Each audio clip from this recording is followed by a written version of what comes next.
Do you have any particular favorites? I know it's kind of like trying to say which of your kids is your favorite or something, but you must have a couple that you think you knock yourself out on.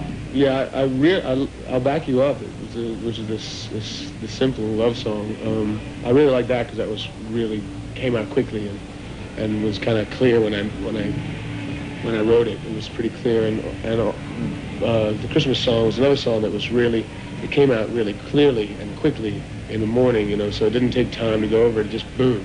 And I tend to like those songs just because I understand them. I can explain them, or I don't need to explain them because they explain themselves.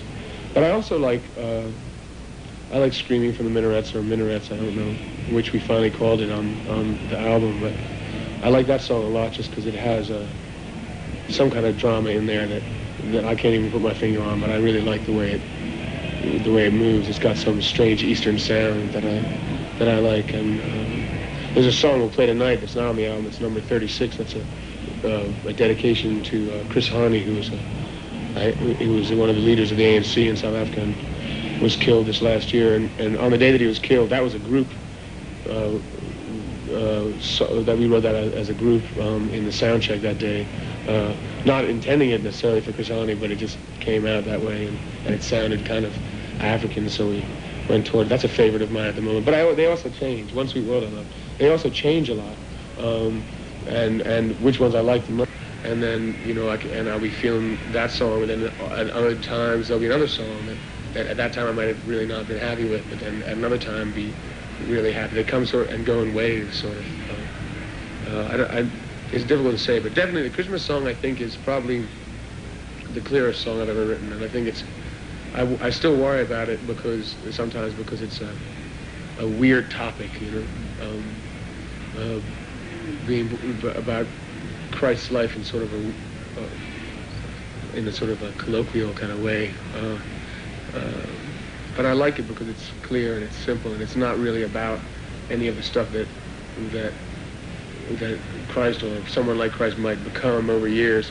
It's just trying to really be about what this guy was like, or what someone in that situation might be like, So have you guys decided anything on the new record, Remember Two Things, is the hit single or anything that you're going to try and get out there? I don't know. We haven't really approached that subject yet because it was an independent album, although we've signed with RCA now. That first album we're going to keep our own, and I don't know how we're going to push it. Radio stations down in Virginia and south of Virginia have chosen Tripping Billies as kind of the song that they all like to play. I guess maybe it's... Is that one of the live tracks? Yeah, it's one of the live tracks, and I guess it's clear and it's simple, so that catches the radio station's fancies mostly. And you get much of a response to Seek Up or Minarets, the studio tracks? A lot of people have said to me that they really love those tracks almost, I guess, the most, and the response of that. I like Seek Up. Yeah, I like Seek Up a lot. And we had a friend of mine, Tim Reynolds, playing on that. He played the guitar, and I love that song too. I think of the album, those last four are probably my favorites on the album. The ones that were more studio oriented.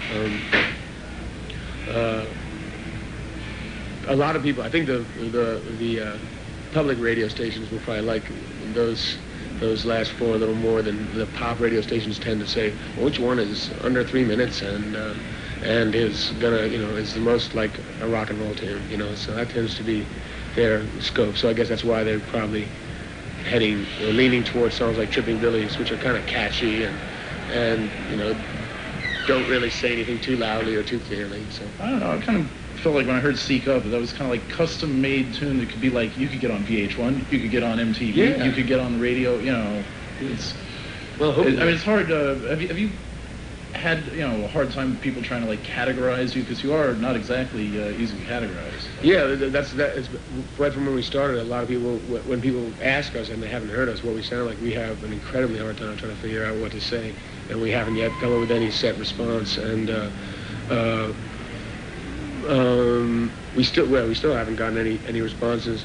I think a lot of the reason that we have had a problem with that, and the reason we haven't really been able to come up with the categories, because when we got together, none of us really had a clear idea of what we were going to become. we either liked the songs or we liked the way that person played and that person played. That's why we came together. But we all came from really different influences, and we all came from really different playing styles. We just liked the way each of us played and each of our approaches to music. But really, together, we had no concept of what it would sound like. So the result is whatever it is, and I don't really have it. It's pop, not to make it sound trite, but it certainly doesn't upset too many people. So I guess it could be popular music, and so it's pop in a way. But aside from that, I've had you had to sort of string a lot of categories together, and then it sort of becomes unnecessary to string a lot of categories together. It sort of becomes redundant after a while. Well, I don't want to hang you up too long because it's only a short set break here. So I'll just ask you one quick question. Once again, the record is Remember Two Things by the Dave Matthews Band. It's on Bama Rags Records. And do you know if they can get this in New York record stores? I'm not sure yet. I think right now, while we're up here, I think our manager's up here and he's talking to some people, so he's going to try and get them up here. We do have a mailing list that I don't have on me right now. Well, I'll give the address out on the air, yeah. Stuff like that. But I did want to ask you, real quickly, how'd you come up with the idea for the cover, and have you gotten any reports of like intense eye strain from people trying to go out of focus and see the secret painting, which we will not give away what the secret is. Took me a couple hours before I could finally get into the groove and see it.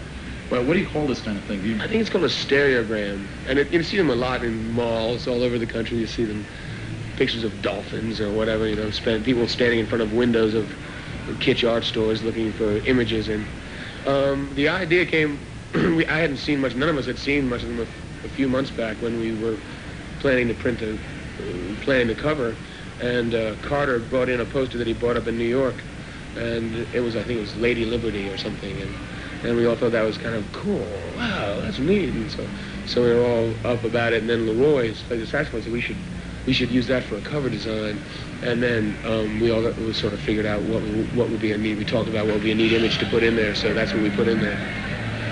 Whatever's in there is what we put in there. The idea came from Leroy and Carter, I guess, was the original inspiration. I think it's kind of neat. Maybe when you look back like 20 years at what might have been considered sort of fun covers from 20 years ago or 30 years ago, I hope sometime I'm paging or someone's paging through their record collection from college or from high school, and they look at our thing and they laugh because the technology has gotten that much further, and they're like, ha ha ha, what a cheesy cover. That'd be kind of good. I imagine that might happen sometime, but right now it's still kind of fresh, so it's an interesting cover. I like it. Well, and if you want to see what we're talking about, you're going to have to go out and get your own copy. Once again, the record is Remember Two Things, Dave Matthews Band. And Dave, thanks a whole lot for talking to us on WBAI Public Radio in New York. Here's tonight at Irving Plaza. Thanks very much for having me. It's a great pleasure. I'm happy to be up here, and I'm happy to talk on the radios. Thank you for listening. If you do buy it, thank you for buying it.